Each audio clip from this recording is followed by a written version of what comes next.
जय हिंद दोस्तों, मैं एस एम करण आप सभी को स्वागत करता हूं। आशा करता हूं कि आप लोग अच्छे होंगे और आप लोगों का तैयारी अच्छा चल रहा होगा। तो आज जो है हम लोग ये फूल पत्ती वाली क्लास स्टार्ट करने वाले हैं आज से। और थोड़ा सा हम लोग जो है वो कहता है ना कि किसी ने सही कहा है, इंसान तीन ही अच्छे होते हैं। इंसान तीन ही अच्छे होते हैं। एक जो मर गया वो, एक जो मर गया वो, दूसरा वो जो पैदा नहीं हुआ है। इंसान तीन ही अच्छा होते हैं। एक वो जो मर गया, और दूसरा जो पैदा नहीं हुआ, और तीसरा जिससे हम अभी मिले नहीं हैं। तो हम लोग जो है इस क्लास को स्टार्ट करते हैं। इस क्लास को इस क्लास का नाम जो है फूल पत्ती वाली क्लास है। और ये फूल पत्ती वाली क्लास इसलिए नाम रखा गया है क्योंकि इसमें फूल पत्ती की तरह जो है हम लोग क्लास को सजाने वाले हैं। फूल पत्ती की तरह जो है हम इस क्लास को सजाएंगे। हर एक ऑप्शन का जो है हम लोग इसमें डिस्कस करने वाले हैं। तो यहाँ पे जो है आपके लिए ये 12th के लिए है, और 11th के भी स्टूडेंट इसे देख सकते हैं, उनको भी फायदा होगा। इसमें आपको हिंदी के लिए जो है बुक का ऑब्जेक्टिव कराया जाएगा। हिंदी के लिए बुक का ऑब्जेक्टिव कराया जाएगा। इसमें बुक का दर्शन हम लोग करेंगे 12th बिहार बोर्ड के लिए। 12th बिहार बोर्ड के लिए जो है हम लोग बुक का दर्शन करेंगे। और बाकी आप लोगों को अगर कुछ शिकायत है तो आप लोग जो है इस पे कॉल कर सकते हैं। कुछ भी अगर आप लोगों को चाहिए क्लास रिलेटेड, तो यहाँ से जो है आप लोग कमेंट इसमें जो है आप कॉल कर सकते हैं। इससे आपको सहायता मिल सकता है। आगे जो है हम लोग चलते हैं। आगे चलते हैं इस क्लास के आगे। यहाँ पे हमारे भगत सिंह का फोटो आया है दोस्त। तो हम लोग जो है इनको एक बार सैल्यूट करेंगे क्योंकि ये एक महान पुरुष है। और आगे हम लोग चलते हैं। आगे इस क्लास में जो है आप लोगों को फूल पत्ती वाली क्लास सप्ताह में हम कोशिश करेंगे कि 3 से 4 क्लास आप लोगों को दिया जाए। सप्ताह में 3 से 4 क्लास, जिसमें 2 क्लास आपका हिंदी का होगा, हिंदी का बुक दर्शन करवाएंगे, और 2 क्लास इंग्लिश का बुक दर्शन करवाएंगे। तो हिंदी इंग्लिश जो है हम लोग साथ साथ लेकर चलेंगे। और बाकी जो बच गया 2 दिन, उसमें हम लोगों जो है वो बैठना नहीं है क्योंकि उसमें बड़ा धमाका करना है दोस्त।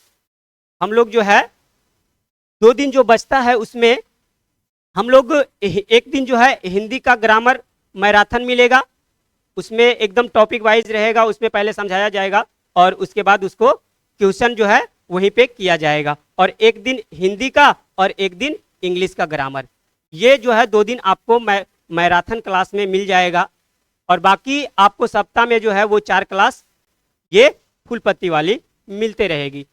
तो दोस्त यहाँ जो है हम लोग यहाँ पे 4 क्लास हो जाता है, और 2 क्लास जो है आप लोगों को, एक हिंदी ग्रामर के लिए और एक इंग्लिश ग्रामर के लिए, एक सप्ताह में। तो यहाँ जो है हम लोग पूरा जो है कंप्लीट रिवीजन करने वाले हैं।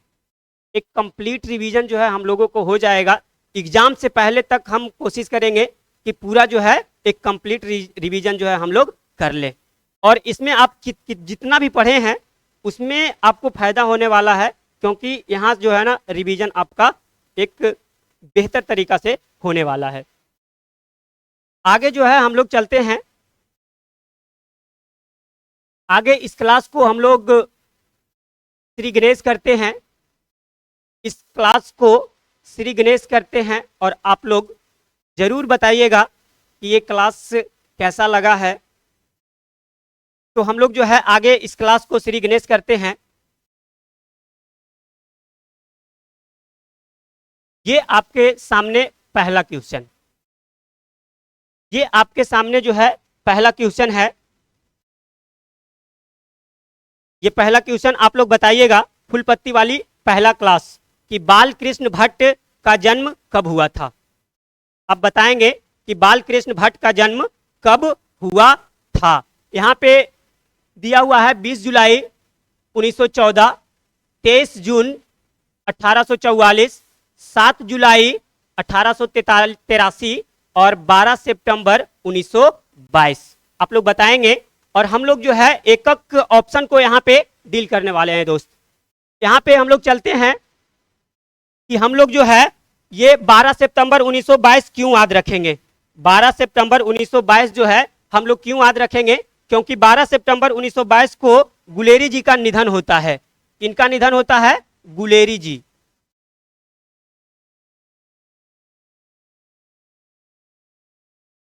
गुलेरी जी का निधन होता है। गुलेरी जी का निधन, गुलेरी जी का निधन होता है। 22 सितंबर 1922 को गुलेरी जी का निधन होता है और 7 जुलाई 1883 को क्या क्या होता है मेरे दोस्त? तो यहाँ पे जो है चंद्रधर शर्मा गुलेरी जी का क्या होता है? जन्म होता है। गुलेरी जी का गुलेरी जी का जन्म क्या होता है? गुलेरी जी का जन्म होता है। और 23 सितंबर 1844 यहाँ पे बाल कृष्ण भट्ट जी का जो है जन्म होता है। बाल कृष्ण भट्ट जी का जन्म कब होता है? तो यहाँ पे हम लोग याद रखेंगे कि 23 जून 1844 को बाल कृष्ण भट्ट का जन्म होता है। और 20 जुलाई 1914 को हमें क्यों याद रखना है? क्योंकि इस दिन को जो है बाल कृष्ण भट्ट का निधन होता है। बाल कृष्ण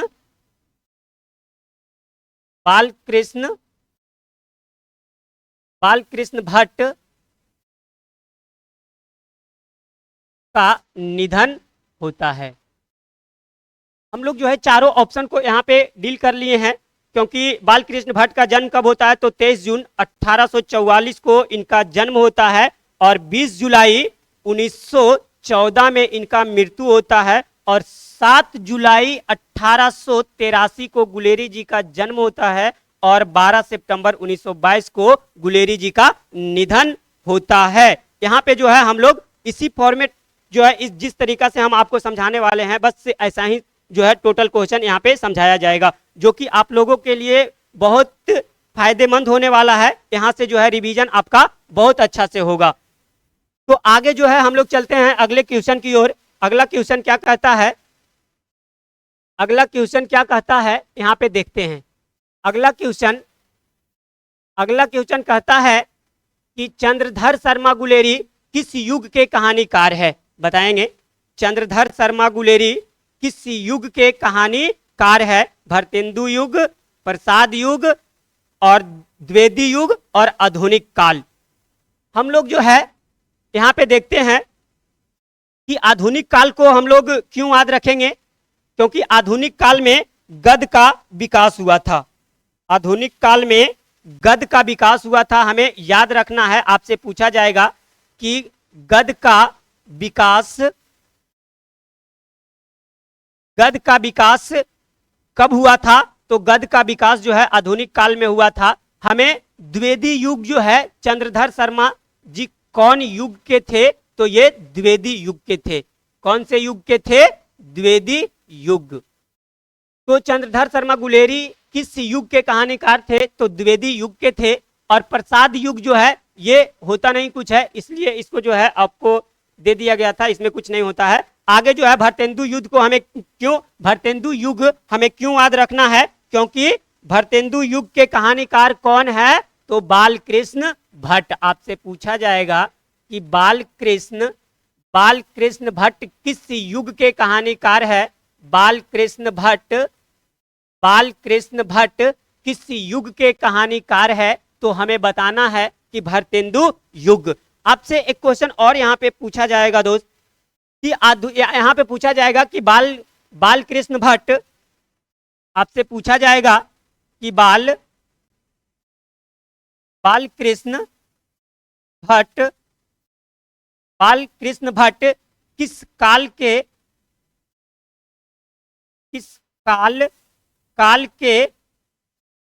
कवि थे? तो यहाँ पे हमें जवाब देना है आधुनिक काल।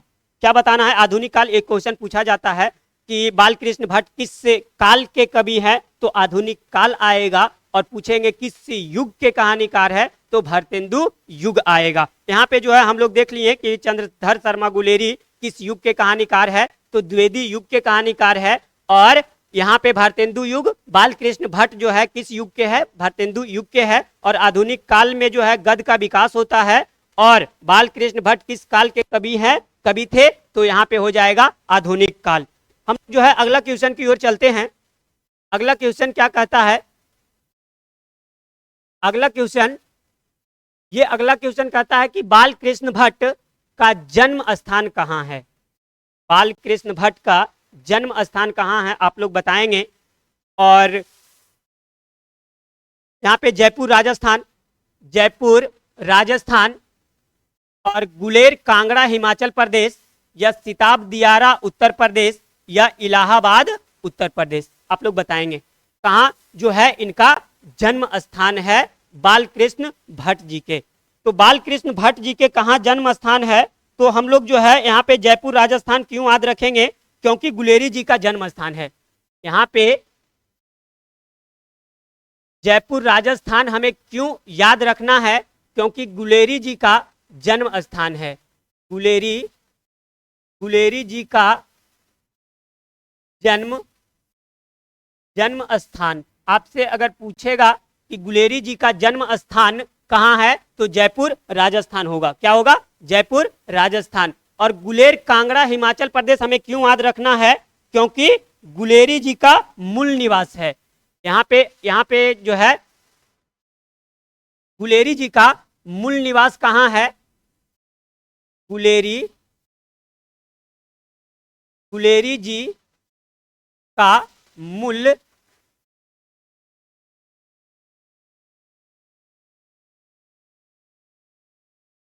निवास, गुलेरी जी का मूल निवास कहाँ है, तो गुलेर कांगड़ा। और सिताब दियारा हमें क्यों याद रखना है, क्योंकि सिताब दियारा उत्तर प्रदेश, यहाँ पे जो है हमें क्यों याद रखना है, क्योंकि यहाँ जयप्रकाश नारायण जी का जन्म हुआ था। जयप्रकाश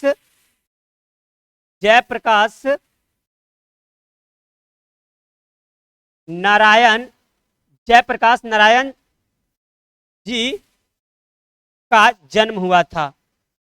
जयप्रकाश नारायण जी का जन्म हुआ था। यहाँ पे जो है हमें याद रखना है, क्योंकि जयपुर राजस्थान जो है ये गुलेरी जी का जन्म स्थान है। और गुलेरी जी का मूल निवास अगर आपसे पूछा जाए, तो हमें बताना है गुलेर कांगड़ा हिमाचल प्रदेश, और सिताब दियारा उत्तर प्रदेश की अगर बात किया जाए, तो जयप्रकाश नारायण जी का जन्म हुआ था। और एक बच गया मेरे दोस्त, कौन? इलाहाबाद। तो इलाहाबाद में जो है हमारे बालकृष्ण भट्ट का जन्म स्थान कहाँ है, तो इलाहाबाद उत्तर प्रदेश।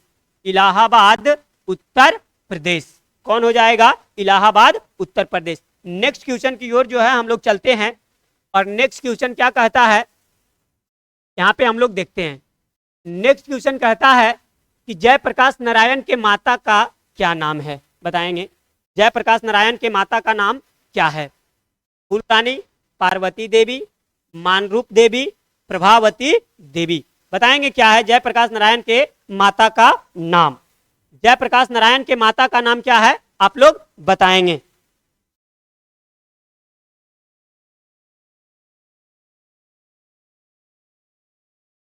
यहां पे हम लोग देखते हैं कि प्रभावती जो है ये कौन थी, तो प्रभावती जयप्रकाश नारायण जी के पत्नी थे। कौन थे? जयप्रकाश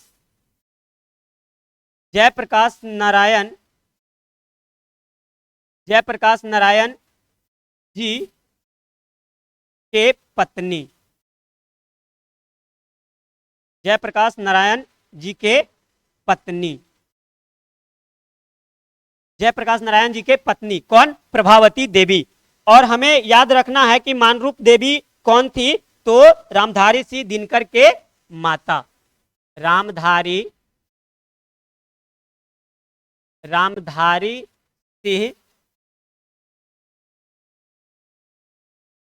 सिंह दिनकर के माता का नाम क्या है? तो हमें बताना है मानरूप देवी। और यहाँ पे बच गया फूल रानी और प्रभावती। बताइए पार्वती और फूल रानी। पार्वती जो है ये पार्वती देवी बालकृष्ण भट्ट के माता का नाम है। इनके बालकृष्ण भट्ट, बालकृष्ण भट्ट के माता, बालकृष्ण भट्ट के माता के नाम क्या है? तो पार्वती देवी। और जयप्रकाश नारायण के माता का क्या नाम है? तो फूल रानी। क्या है दोस्त? फूल रानी।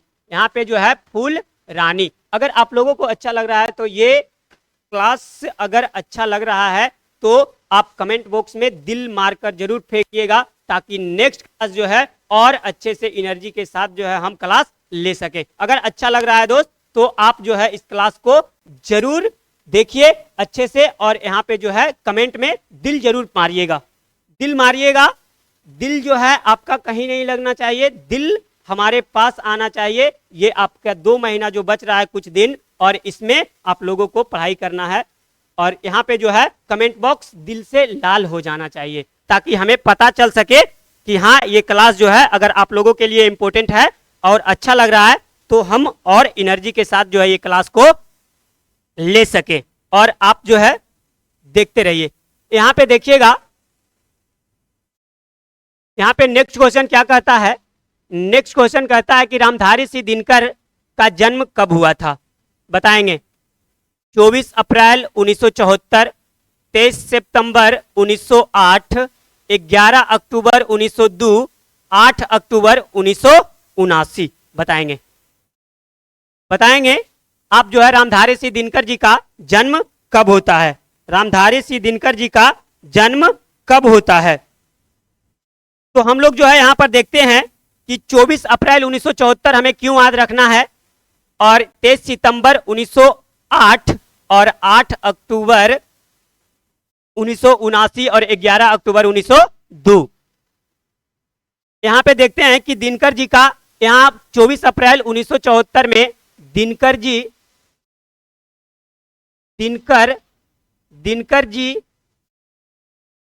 का मृत्यु होता है। क्या होता है? मृत्यु होता है। दिनकर जी का मृत्यु होता है। और 23 सितंबर 1908 में दिनकर जी का जन्म होता है। 23 सितंबर 1908, 23 सितंबर 1908 में दिनकर जी का जन्म होता है। और 24 अप्रैल 1974 में जो है उनका मृत्यु होता है। हमें 11 अक्टूबर 1902 क्यों याद रखना है? क्योंकि जयप्रकाश नारायण जी का जन्म होता है। हमारे जयप्रकाश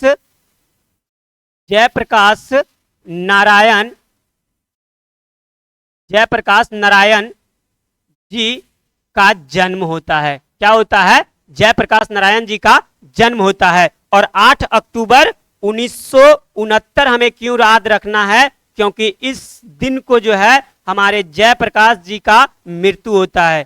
क्या होता है? जयप्रकाश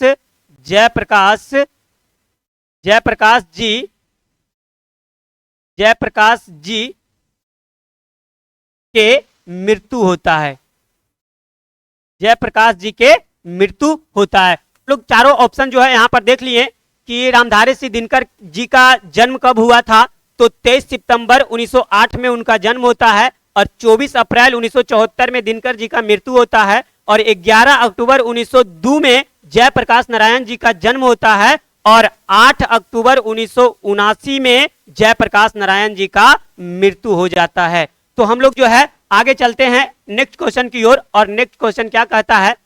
अगला क्वेश्चन कहता है कि बालकृष्ण भट्ट ने हिंदी प्रदीप नामक मासिक पत्रिका निकालना कब प्रारंभ किए थे? बालकृष्ण भट्ट हिंदी प्रदीप नामक मासिक पत्रिका निकालना कब प्रारंभ किए थे? तो हम लोग जो है 1877, 1915 और 1924 या 1974। हम लोग जो है एक एक ऑप्शन को डील करते हैं कि 1974 हमें क्यों याद रखना है। क्योंकि 1974 में जयप्रकाश नारायण जी ने 1974 में जयप्रकाश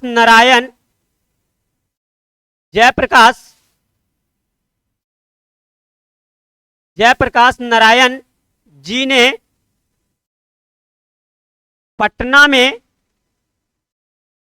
पटना में संपूर्ण क्रांति वाला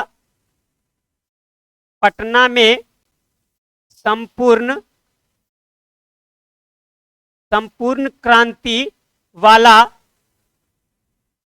ऐतिहासिक भाषण दिए थे। ऐतिहासिक भाषण दिए थे। और यहां पे जो है ना आपका एक डेट और रहेगा, तो 1974 5 जून, कब? 5 जून 1974 क्या रहेगा? 5 जून 1974 को जयप्रकाश नारायण जी ने पटना में संपूर्ण क्रांति वाला ऐतिहासिक भाषण दिए थे। और 1974 जो है, यहां पे 1924 हमें क्यों याद रखना है? क्योंकि 1924 में लेनिन का मृत्यु होता है। लेनिन का मृत्यु होता है। लेनिन का मृत्यु होता है। जब यहां पे देखेंगे 1924 लेनिन का मृत्यु होता है 1924 में। और हमें जो है 1915 क्यों याद रखना है? क्योंकि 1915 में उसने कहा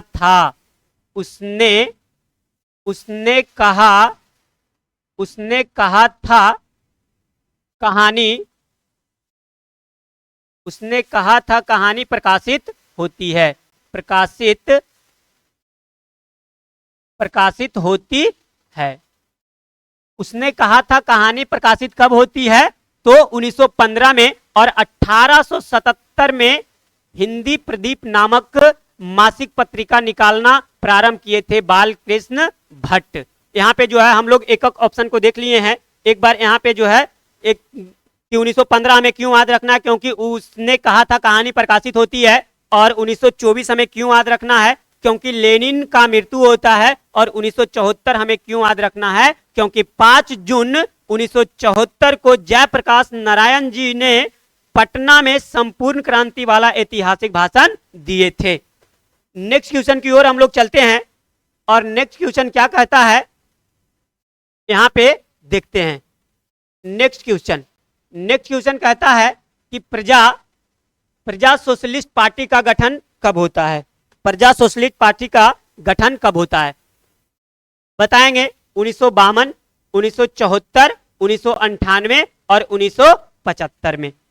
तो यहाँ पे जो है एक पॉइंट को हम लोग ध्यान देंगे, क्योंकि ये हर एक ऑप्शन जो है आपके बुक से दिया गया है और आपके काम का चीज होगा, इसलिए सारे ऑप्शन को हम देखेंगे। तो यहाँ पे जो है 1975 हमें क्यों याद रखना है? क्योंकि 1975 में जो होता है आपातकाल लागू होता है। आपातकाल, भारत में आपातकाल कब लागू हुआ था? तो 1975 में हुआ था। कब हुआ था? 1975 में। भारत में आपातकाल, भारत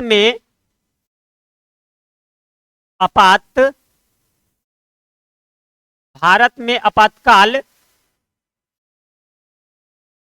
लागू हुआ था। भारत में आपातकाल लागू हुआ था। कब हुआ था? 1975 में। और 1998 हमें क्यों याद रखना है? क्योंकि 1998 में जयप्रकाश नारायण जी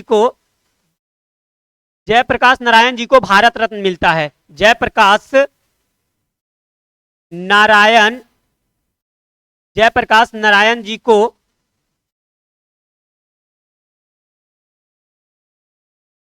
भारत रत्न मिला था। भारत रत्न मिला था 1998 में जयप्रकाश नारायण जी को भारत रत्न मिला था। और 1974 हमें एक बार फिर याद रखना है, क्योंकि 1974 में ये जयप्रकाश नारायण जी ने 5 जून 1974 में क्या किए थे? तो पटना में संपूर्ण ऐतिहासिक जो है वो क्रांतिकारी वाला भाषण दिए थे। और यहाँ पे 1974 जो है हमें क्यों याद रखना है? क्योंकि जयप्रकाश नारायण जयप्रकाश जयप्रकाश जयप्रकाश नारायण ने छात्र आंदोलन का नेतृत्व किया था। 1974 में ही जयप्रकाश नारायण ने छात्र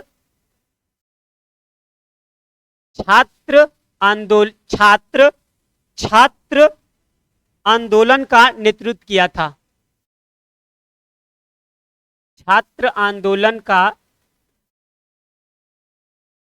नेतृत्व किया था छात्र। और 1952 जो है इस क्वेश्चन का करेक्ट आंसर है 1952। 1952 प्रजा सोशलिस्ट पार्टी का गठन कब होता है? तो 1952 में होता है। कब होता है? 1952 में होता है। हम लोग जो है अगला क्वेश्चन की ओर चलते हैं और इसमें 1975 में भारत में आपातकाल लागू हुआ था। 1998 में जयप्रकाश नारायण जी को भारत रत्न मिला था और 1974 में जयप्रकाश नारायण ने छात्र आंदोलन का नेतृत्व किया था और 1952 में प्रजा सोशलिस्ट पार्टी का गठन हुआ था। अगला क्वेश्चन की ओर हम लोग चलते हैं। अगला क्वेश्चन कहता है कि अर्धनारीश्वर के लेखक कौन है? अर्धनारीश्वर के लेखक कौन है? तो यहाँ पे देखेंगे कि अर्धनारीश्वर के लेखक कौन है। यहाँ पे नेक्स्ट क्वेश्चन की ओर हम लोग चलते हैं कि अर्धनारीश्वर के लेखक कौन है, बताएंगे आप लोग। बालकृष्ण भट्ट, चंद्रधर शर्मा गुलेरी, रामधारी सिंह दिनकर, जयप्रकाश नारायण। बताएंगे इसमें, क्योंकि इसमें जो है चारों ऑप्शन को हमें देखना है, केवल आंसर से हमें मतलब नहीं होना चाहिए। तो इसमें जो है रामधारी सिंह दिनकर, अर्धनारीश्वर के लेखक कौन है? रामधारी सिंह दिनकर। अर्धनारीश्वर के लेखक कौन है? रामधारी सिंह दिनकर। जयप्रकाश नारायण जी कौन से लिखे हैं? तो ये संपूर्ण क्रांति। क्या लिखे हैं? संपूर्ण क्रांति। संपूर्ण क्रांति। चंद्रधर शर्मा गुलेरी उसने कहा था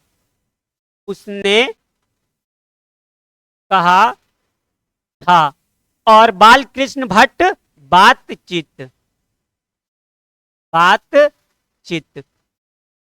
यहां पे हो गया उसने कहा था। और यहां जो है ना आपसे एक और यहां पे देखना है जयप्रकाश नारायण जी को, कि जयप्रकाश नारायण जी जो है यहां पे गुलेरी जी, जयप्रकाश नारायण जी संपूर्ण क्रांति। यहां पे देखेंगे हम लोग कि गुलेरी जी तो पुरानी हिंदी, आपसे पूछेगा कि पुरानी हिंदी के रचनाकार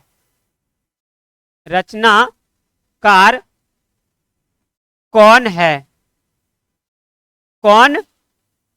तो क्या बताएंगे? चंद्रधर शर्मा गुलेरी। यहाँ पे जो है एक्स्ट्रा पॉइंट हम लोग देखते चलेंगे कि चंद्रधर शर्मा गुलेरी जो है ये पुरानी हिंदी के रचनाकार है। पुरानी हिंदी के रचनाकार है। तो यहाँ पे चलते हैं हम लोग नेक्स्ट क्वेश्चन की ओर। और नेक्स्ट क्वेश्चन क्या कहता है? नेक्स्ट क्वेश्चन यहाँ पे कहता है कि बातचीत किस विद्या की रचना है? बताएंगे, ये निबंध है या भाषण है या युद्ध विरोधी है? युद्ध विरोधी है। बातचीत किस विद्या की रचना है? तो यहाँ पे जो है युद्ध विरोधी को हम लोग क्यों याद रखेंगे? क्योंकि युद्ध विरोधी जो है उसने कहा था कहानी। कैसी है? उसने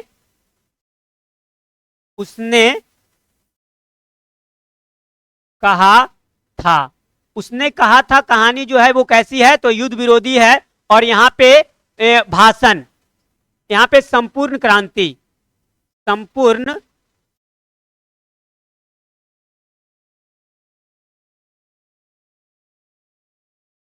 संपूर्ण क्रांति कैसी है? तो ये भाषण है। और यहाँ पे निबंध आपका करेक्ट आंसर हो जाएगा, क्योंकि निबंध जो है ये बातचीत है। यहाँ पे जो है ना बातचीत के बारे में और एक रहेगा ललित निबंध, तो हमें घबराना नहीं है।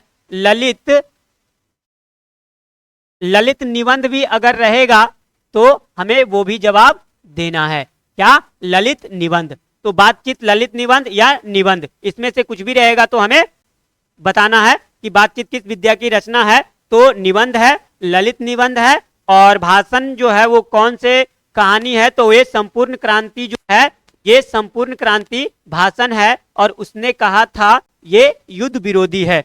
नेक्स्ट क्वेश्चन की ओर हम लोग चलते हैं। नेक्स्ट क्वेश्चन की ओर जो है हम लोग चलते हैं। ये क्या कहता है कि रामधारी सिंह दिनकर के पिता का नाम क्या है, बताएंगे। रामधारी सिंह दिनकर के पिता का नाम क्या है? पंडित शिवराम, बेनी प्रसाद भट्ट, हर्षुदयाल, रवि सिंह, बताएंगे। तो यहां पे जो है हम लोग चलते हैं कि पंडित शिवराम जो है वो किनके पिता का नाम है? तो चंद्रधर शर्मा गुलेरी जी का। पंडित शिवराम चंद्रधर शर्मा गुलेरी के पिता।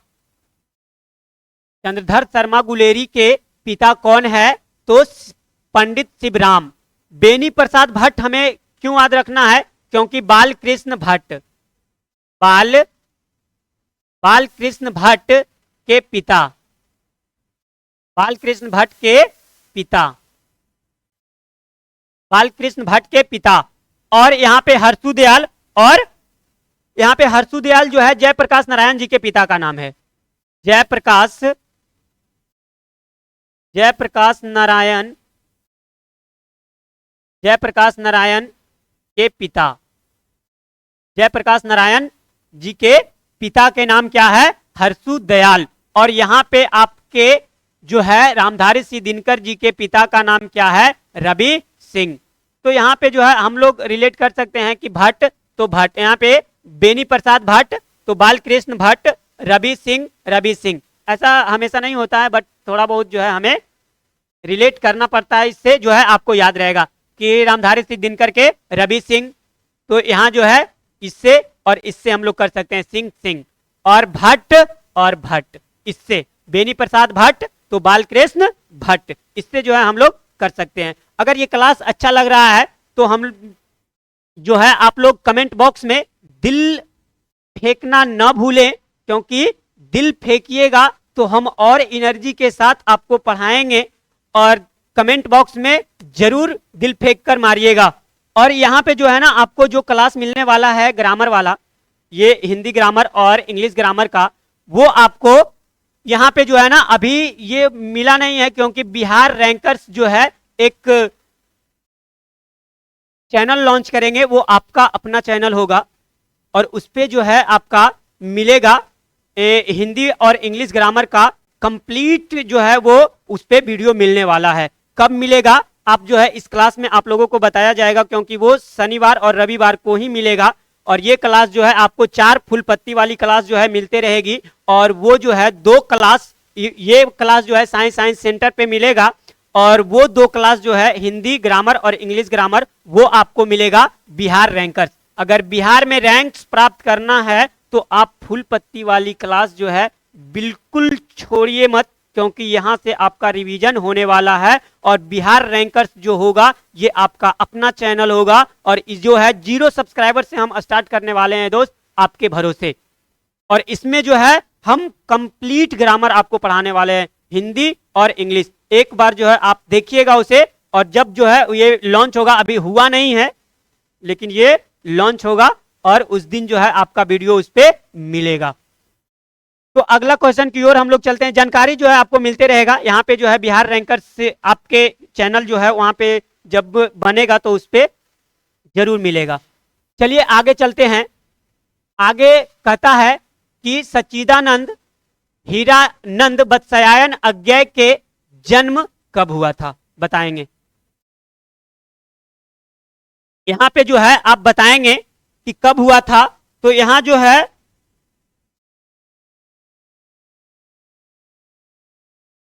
7 मार्च 1911, 4 अप्रैल 1987, 1925 या 1927, बताएंगे कब हुआ था।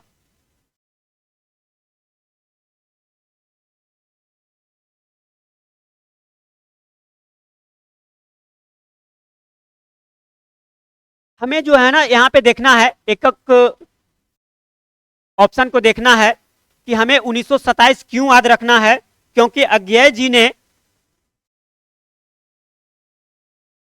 अज्ञेय अज्ञेय जी ने मद्रास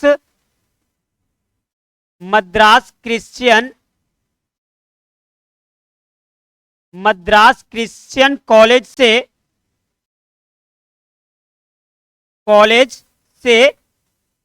इंटर किए थे। ये जो है 1927 में अज्ञेय जी ने मद्रास क्रिश्चियन कॉलेज से इंटर किए थे। और हमें जो है 1925 क्यों याद रखना है, क्योंकि अज्ञेय जी ने पंजाब विश्वविद्यालय से अज्ञेय जी ने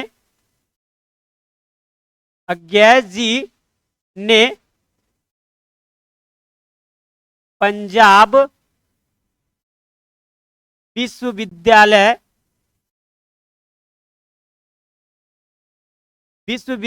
से मैट्रिक किए थे। क्या किए थे? मैट्रिक किए थे। क्या किए थे? मैट्रिक किए थे। और 4 अप्रैल 1987 जो है हमें क्यों याद रखना है, क्योंकि अज्ञेय जी का निधन होता है।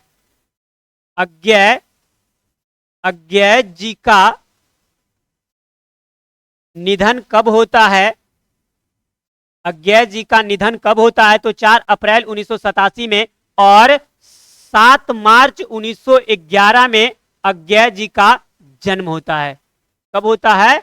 अज्ञेय जी का जन्म कब होता है? तो 7 मार्च 1911 में अज्ञेय जी का जन्म होता है। 1927 हमें क्यों याद रखना है? क्योंकि अज्ञेय जी ने मद्रास क्रिश्चियन कॉलेज से इंटर किए थे। और 1925 हमें क्यों याद रखना है? क्योंकि अज्ञेय जी ने पंजाब विश्वविद्यालय से मैट्रिक किए थे। और 4 अप्रैल 1987 हमें क्यों याद रखना है? क्योंकि अज्ञेय जी का निधन होता है। और 7 मार्च 1911 को अज्ञेय जी का जन्म होता है। नेक्स्ट क्वेश्चन की ओर हम लोग चलते हैं।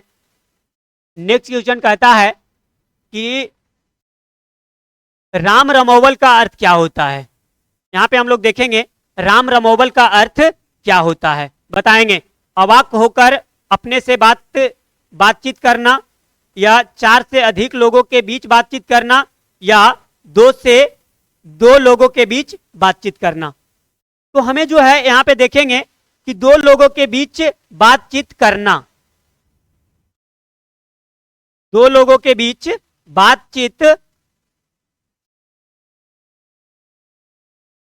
करना यहां पे देखेंगे।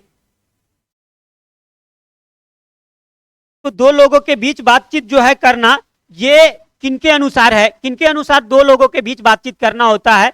तो एडिसन। किसके अनुसार? एडिसन के अनुसार। एडिसन के अनुसार एडिसन के अनुसार कितने लोगों में बातचीत होता है? तो 2 लोगों में बातचीत उत्तम माना जाता है। और 4 से अधिक लोगों के बीच बातचीत जो है ये राम रमोवल होता है। क्या होता है? 4 से अधिक लोगों के बीच बातचीत जो होता है ये राम रमोवल होता है। और मनुष्य का सबसे उत्तम तरीका बातचीत करने का जो होता है वो अवाक्य होकर बात करना। क्या होता है? अवाक्य होकर बात करना मनुष्य का सबसे उत्तम तरीका होता है। इसमें हम लोग देख लिए कि 2 लोगों के बीच बातचीत करना एडिसन के अनुसार। और अब जो होता है राम रमोवल का अर्थ होता है 4 से अधिक लोगों के बीच बातचीत करना, अवाक होकर अपने से बातचीत करना, यह सबसे उत्तम तरीका होता है। नेक्स्ट क्वेश्चन की ओर हम लोग चलते हैं। कहता है कि कहां की बातचीत निराली होती है? यूरोप की, चंदूखाने की, एडिसन की, या फ्राइडे की? हम लोग जो है यहां पे देखते हैं कि हमें फ्राइडे क्यों याद रखना है, क्योंकि रॉबिन्सन क्रूसो ने 16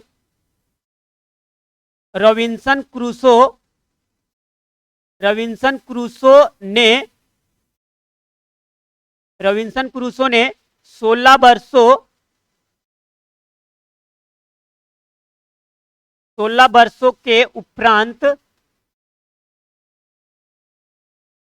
16 वर्षों के उपरांत एक बात किसके मुंह से सुने थे? उपरांत एक बात किसके मुख से सुने थे?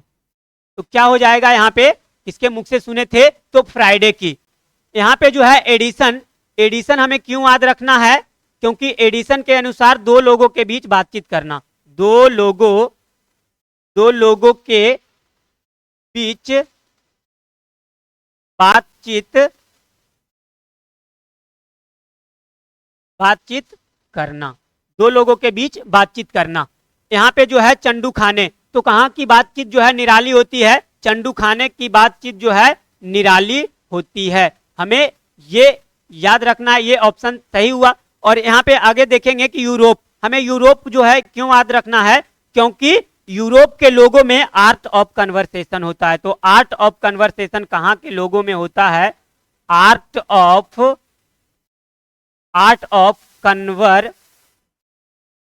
कन्वर्सेशन, आर्ट ऑफ कन्वर्सेशन कहाँ के लोगों में होता है, कहाँ के लोगों में होता है। तो कहाँ के लोगों में होता है, तो ये यूरोप के, कहाँ के, यूरोप के। नेक्स्ट क्वेश्चन की ओर हम लोग चलते हैं। नेक्स्ट क्वेश्चन क्या कहता है कि नेक्स्ट क्वेश्चन कि मनुष्य का गुण दोष कब प्रकट होता है, मनुष्य का गुण दोष कब प्रकट होता है। आप लोग बताएंगे कि मनुष्य का गुण दोष कब प्रकट होता है। यहां पे देखेंगे जब बोलता है, या मन रमाने की, या हल्का और स्वच्छ। हम लोग जो है यहां पे पूछेगा हल्का और स्वच्छ हमें क्यों याद रखना है, तो हल्का और स्वच्छ हमें क्यों याद रखना है कि बातचीत से आपसे पूछा जाएगा कि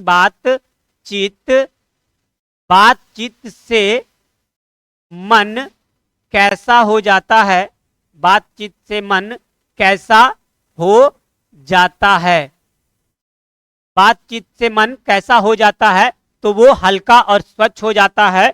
और या घरेलू बातचीत का ढंग आपसे पूछेगा कि घरेलू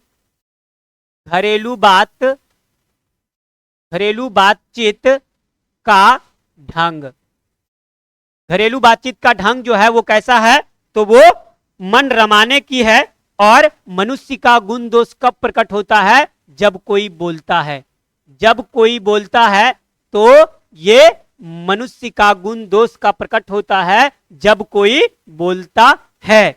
हम लोग नेक्स्ट क्वेश्चन की ओर चलते हैं। नेक्स्ट क्वेश्चन क्या कहता है कि हमारे देश में किस तरह के लोगों में बदकही होती है, हमारे देश में किस लोगों में जो है बदकही होती है, बुजुर्गों में, अशिक्षित में, उत्कृष्ट वस्तु, या नंदी पाठ। हमें नंदी पाठ क्यों याद रखना है, क्योंकि नंदी पाठ जो है ये आपसे पूछा जाएगा कि नाटक के प्रारंभ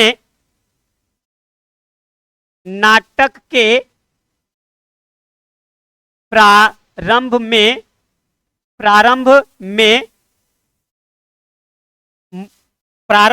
होने वाला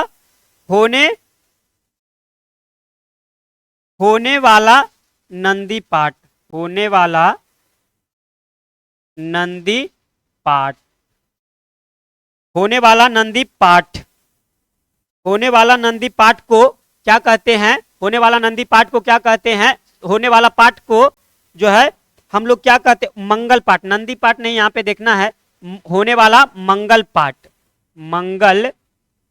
मंगल पाठ को क्या कहते हैं, तो नंदी पाठ कहते हैं। यहाँ पे उत्कृष्ट वस्तु हमें क्यों याद रखना है, क्योंकि उत्कृष्ट वस्तु जो होता है ये परमार्थ का अर्थ होता है। आपसे पूछेगा कि परमार्थ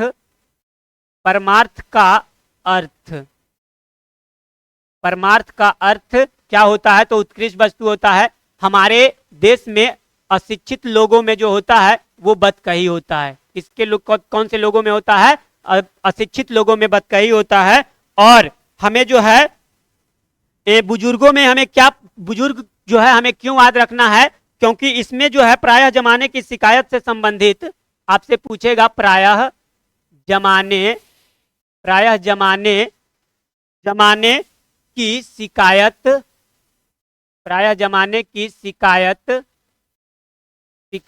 से संबंधित संबंधित बातें बातें कौन करता है? तो हमें बताना है बुजुर्ग। कौन करता है? तो बुजुर्ग। अगला क्वेश्चन की ओर हम लोग चलेंगे। अगला क्वेश्चन क्या कहता है? अगला क्वेश्चन कहता है कि लहना सिंह के गांव का नाम क्या है? लहना सिंह के गांव का नाम क्या है? बताएंगे। लहना सिंह के गांव का नाम क्या है? तो गुलेर, मंगरे, अमृतसर, लायलपुर, जर्मनी या मांझे। बताएंगे। यहाँ पे जो है आपको ऑप्शन ज्यादा दे दिया गया है क्योंकि हमें समझाना है। हमें आपका जो है ये आपके हमको जो है ना आपको टेस्ट करना बिल्कुल इरादा नहीं है, क्योंकि हमें जो है आपको अच्छा जो है ना आपका रिवीजन होना चाहिए, क्योंकि हमें जो है आपको सिखाना है। तो यहाँ पर गुलेर जो है हमें क्यों याद रखना है? क्योंकि गुलेर में क्या होता है दोस्त? तो चंद्रधर शर्मा गुलेरी जी का गांव है। गुलेर क्या है? चंद्रधर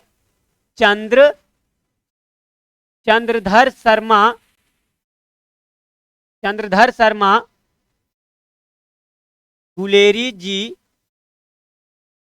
जी का गांव। गुलेरी जी का गांव कौन है? और मंगरे बताएंगे और मांझे, ये मंगरे आप बताएंगे और ये जो है मांझे में जो है ना किनका, यानी कि लहना सिंह का गांव का नाम क्या है? मांझे है। और मंगरे आप बताएंगे क्योंकि लहना सिंह और उनके बीच जो है मिलन कहाँ होता है? तो आप बताएंगे कि वो दोनों का मिलन जो है पहली बार कहाँ होता है? तो दुकान में होता है। कहाँ होता है? दुकान में होता है। हमें जर्मनी को क्यों याद रखना है? क्योंकि जर्मनी भारतीय सिपाहियों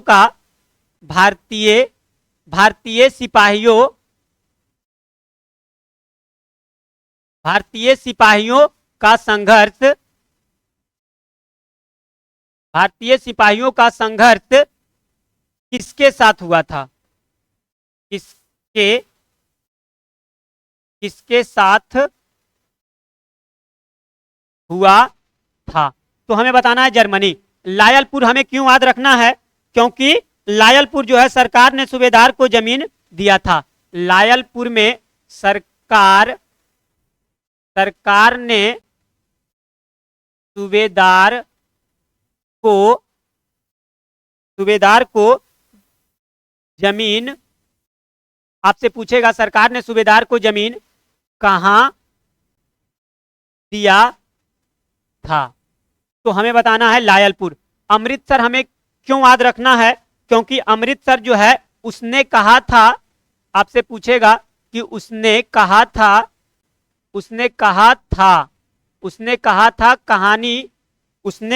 कहानी में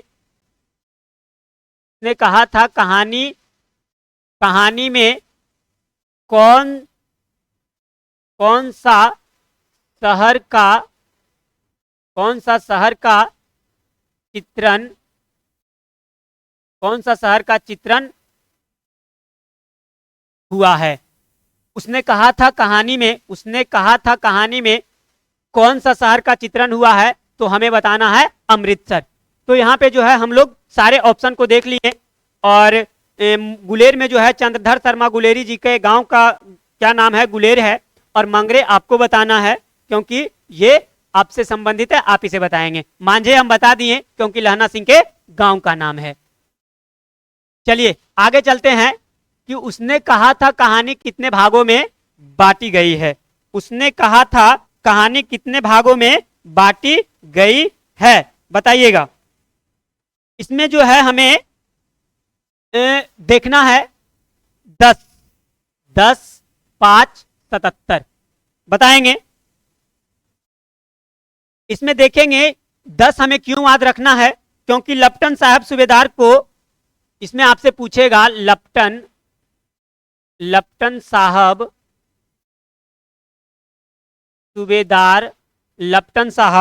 सूबेदार को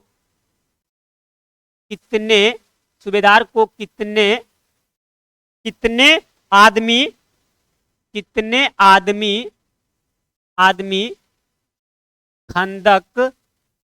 आदमी खंदक में छोड़कर, खंदक में छोड़कर जाने, छोड़कर जाने को कहते हैं। छोड़कर, छोड़कर जाने को कहते हैं, तो क्या हो जाएगा 10।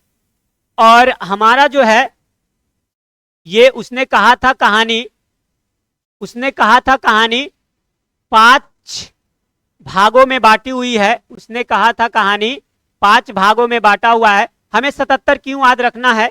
77 तो इंपॉर्टेंट है, ये 77 को हमें याद रखना ही है, क्योंकि सिख राइफल के जमादार लहना सिंह का number, Sikh rifle, Sikh rifles के जमादार, सिख राइफल्स के जमादार, सिख राइफल्स के जमादार लहना सिंह का नंबर क्या था? तो हमें क्या बताना है? 77। हमें जो है ना ये 10 क्यों याद रखना है, ये आप देखेंगे। ये 10 हमें क्यों रखना है? क्योंकि 10 वर्ष, हम लोग जो है ना इसे एक यहां पर देखेंगे कि 10 वर्ष के आयु में, 10 वर्ष के आयु से अज्ञेय जी 10 वर्ष के आयु से अज्ञेय जी कविता लिखना शुरू किए थे। अज्ञेय जी ने कविता लिखना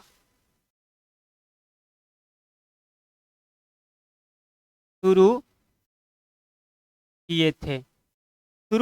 कितने वर्ष के आयु में? ये बहुत बड़ी बात होती है दोस्त कि 10 वर्ष की आयु में जो है ये कविता लिखना शुरू किए थे। 10 वर्ष में तो कितना पढ़ाई भी नहीं स्टार्ट करता है, और ये 10 वर्ष की आयु में अज्ञेय जी जो है ये कविता लिखना शुरू कर दिए थे।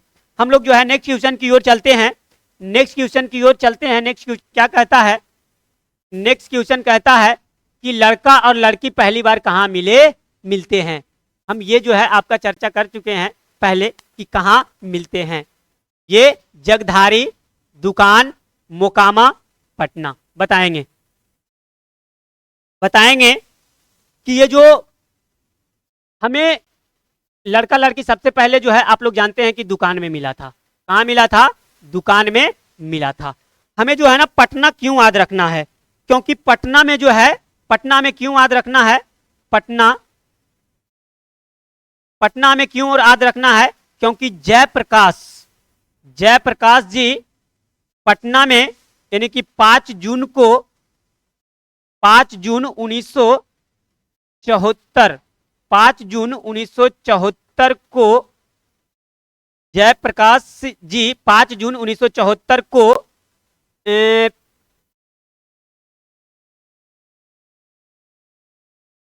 यानी कि ऐतिहासिक भाषण जो है ना ये दिए थे न, संपूर्ण क्रांति वाला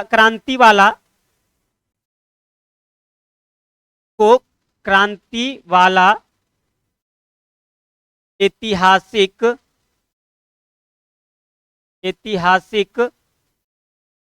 भाषण दिए थे। तो जयप्रकाश नारायण जो है 5 जून 1974 को पटना में, कहां को? पटना में क्रांति जो है ऐतिहासिक क्रांति वाला, संपूर्ण क्रांति वाला, कौन? संपूर्ण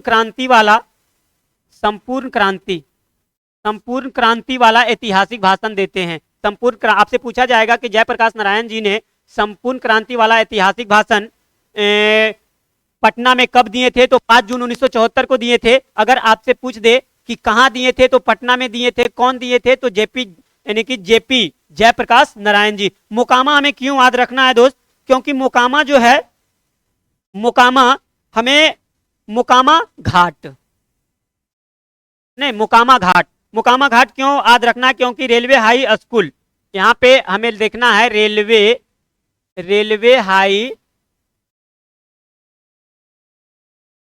हाई स्कूल से दिनकर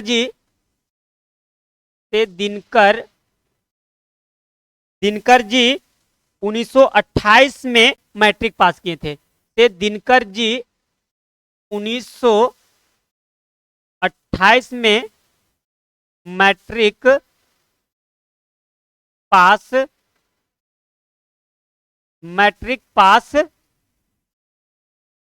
किए थे। कब किए थे? 1928 में, मोकामा घाट रेलवे हाई स्कूल से। आगे जो है हम लोग चलते हैं नेक्स्ट क्वेश्चन की ओर। नेक्स्ट क्वेश्चन क्या कहता है? नेक्स्ट क्वेश्चन कहता है कि जर्मन लप्टन को किसने मार गिराया? जर्मन लप्टन को किसने मार गिराया?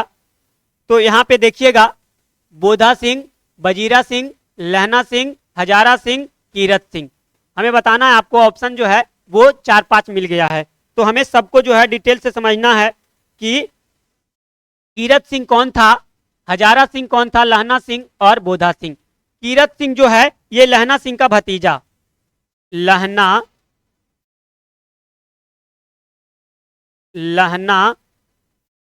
सिंह के भतीजा।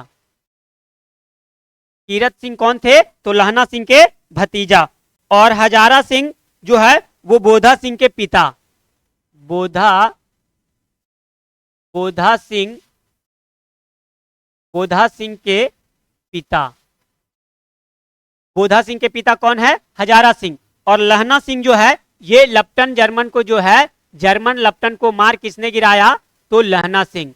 कौन? लहना सिंह। और बजीरा सिंह हमें क्यों याद रखना है? क्योंकि लप्टन का विदूषक था। लप्टन का विदूषक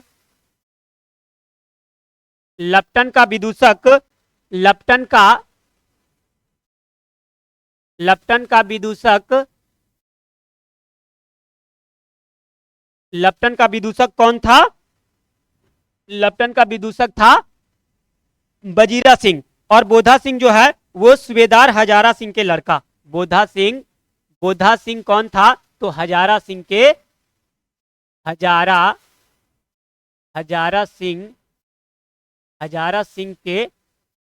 लड़का।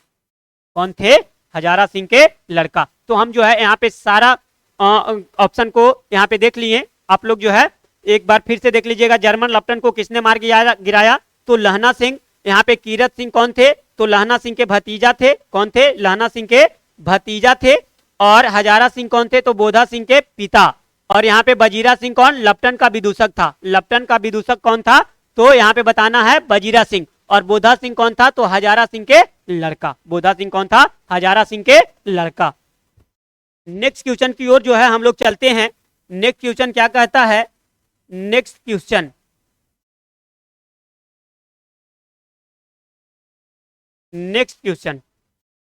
क्वेश्चन कहता है कि फ्री प्रेस के मालिक कौन है? नेक्स्ट क्वेश्चन क्या कहता है कि फ्री प्रेस के मालिक कौन है?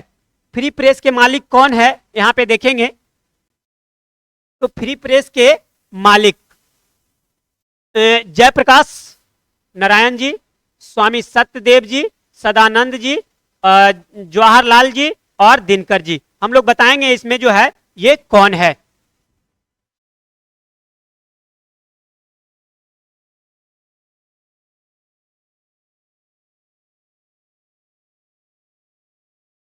हम लोग देखेंगे कि दिनकर जी जो है, ये दिनकर जी उर्वशी के रचनाकार है। किसका? उर्वशी किसका है? उर्वशी के रचनाकार। उर्वशी के रचनाकार कौन है? तो दिनकर जी है। और जवाहर जी को हमें क्यों याद रखना है? क्योंकि जवाहर जी जो है ये जयप्रकाश नारायण जी ने जो है इनको जयप्रकाश, जवाहर जी को जयप्रकाश जी भाई कहते थे। भाई आपसे पूछेगा कि जयप्रकाश नारायण भाई किसको कहते थे, भाई किसको कहते थे, तो हमें बताना है जवाहर जी को। और यहाँ पर जो है जवाहरलाल जी को बारे में जो है यहाँ पे आगे देखेंगे कि फ्री प्रेस के मालिक कौन थे, तो सदानंद जी। कौन? सदानंद जी। और स्वामी सत्यदेव, तो यहाँ पे हम लोग देखेंगे कि जयप्रकाश नारायण को किसके भाषण सुनने पर अमेरिका जाने की प्रेरणा मिली थी। यहाँ पर देखेंगे जयप्रकाश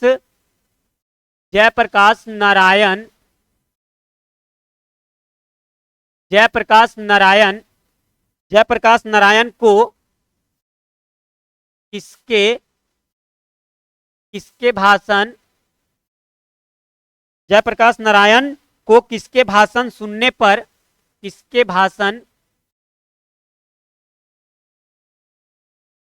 सुनने पर अमेरिका जाने की प्रेरणा मिली। सुनने पर अमेरिका जाने की प्रेरणा मिली, तो स्वामी सत्यदेव। आपसे पूछेगा कि जयप्रकाश नारायण जी को किसके भाषण सुनने पर अमेरिका जाने की प्रेरणा मिली, तो स्वामी सत्यदेव। और जयप्रकाश नारायण जी को हमें क्यों याद रखना है, क्योंकि जयप्रकाश नारायण जी को हमें क्या कहते हैं, लोकनायक कहते हैं। क्या कहते हैं? लोकनायक। आपसे पूछेगा कि लोकनायक से कौन जाने जाते हैं, तो जयप्रकाश नारायण। और इनके बारे में और एक जो है ये लिखे हैं रिकंस्ट्रक्शन,